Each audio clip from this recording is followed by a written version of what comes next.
अनिल अंबानी की इस दिवालिया कंपनी के लिए करोड़ का कर्ज लेकर हिंदुजा ग्रुप इसे खरीदने के लिए रात दिन एक कर रही है। हिंदुजा समूह को अनिल अंबानी की कर्ज में डूबी रिलायंस कंपनी के 9,650 करोड़ रुपये के सौदे के लिए और समय मिल गया है। एनसीएलटी ने हिंदुजा समूह के स्वामित्व वाली आईएचएल को 31 जुलाई तक एस्क्रो खाते में 2,750 करोड़ रुपये की इक्विटी जमा करने का निर्देश दिया है। तो अनिल अंबानी भारी कर्ज के बोझ से दबे हैं और उनकी कंपनियां दिवालिया हो रही है। कंपनी पर करोड़ों का कर्ज है। अनिल अंबानी की दिवालिया कंपनी रिलायंस कैपिटल को खरीदार मिल गया है। हिंदुजा ग्रुप ने रिलायंस कैपिटल को खरीदने के लिए नीलामी जीत ली।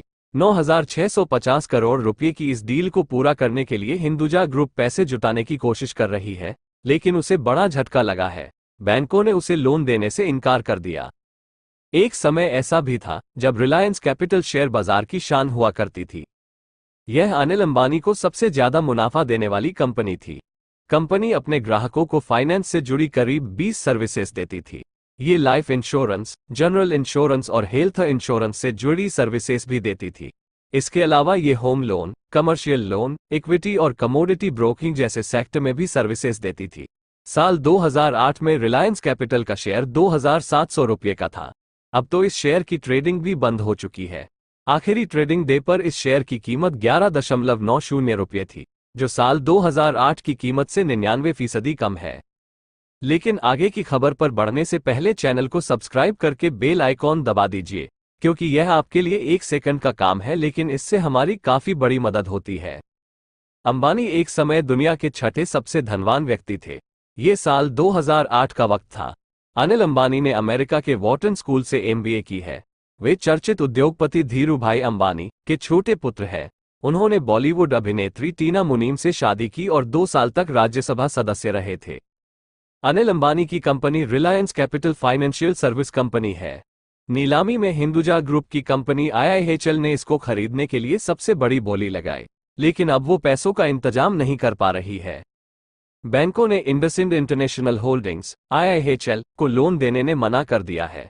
बैंकों से लोन नहीं मिलने के चलते इस डील में देरी हो रही है। ब्लूमबर्ग की रिपोर्ट के मुताबिक हिंदुजा ग्रुप को बैंकों की ओर में अच्छा रिस्पांस नहीं मिला, तो अब वो पैसे जुटाने के लिए बॉन्ड के जरिए फंड इकट्ठा करेगी। इंडसइंड इंटरनेशनल होल्डिंग्स आईआईएचएल ने non convertible debenture NCD issue के जरिए 4,300 करोड़ रुपये उधार लेने की योजना बनाई है।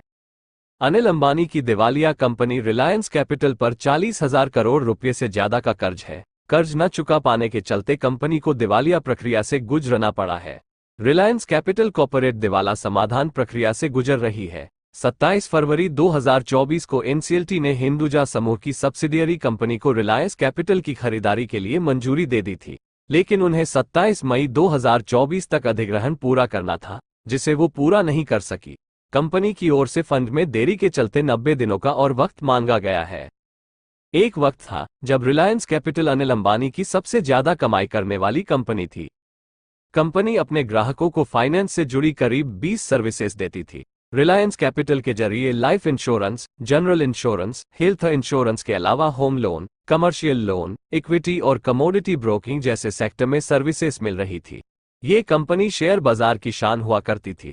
साल 2008 में रिलायंस कैपिटल के शेयर 2,700 रुपये पर थे, लेकिन कर्ज के बोझ से ये ऐसी दबी कि अपने आखिरी ट्रेडिंग डे पर इस शेयर की कीमत 11.90 रुपये पर पहुंच गई थी।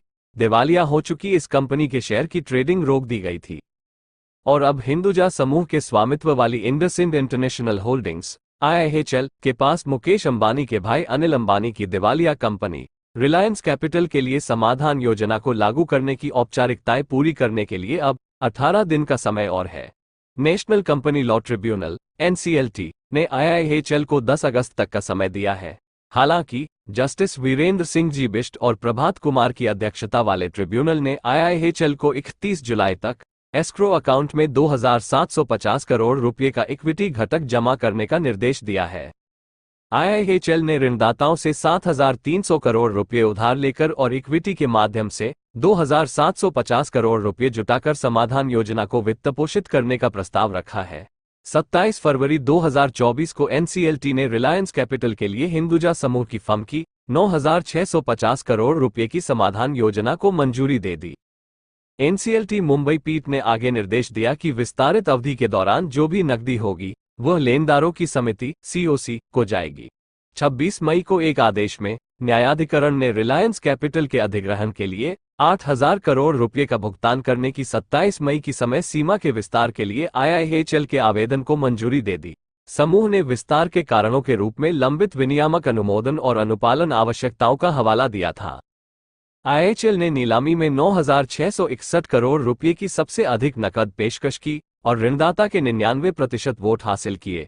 बोली में रिलायंस कैपिटल के पास ऋणदाताओं को जाने वाले 500 करोड़ रुपए के नकद शेष भी शामिल थे, जिससे कुल वसूली 10,200 करोड़ रुपए या लगभग 65% हो गई, जबकि अपन कंपनी पर ऋणदाताओं का 16,000 करोड़ रुपए का मूल सुरक्षित ऋण बकाया था। इस बीच टोरेंट ग्रुप द्वारा दायर दूसरी ई नीलामी को चुनौती देने वाला मुकदमा सुप्रीम कोर्ट में लंबित है और उसे समाप्त करने की आवश्यकता है। बाकी अगर कंटेंट पसंद आया है तो वीडियो को लाइक जरूर कीजिएगा, बिल्कुल भी मत जाइएगा और राय भी जरूर दीजिएगा। धन्यवाद। जय हिंद।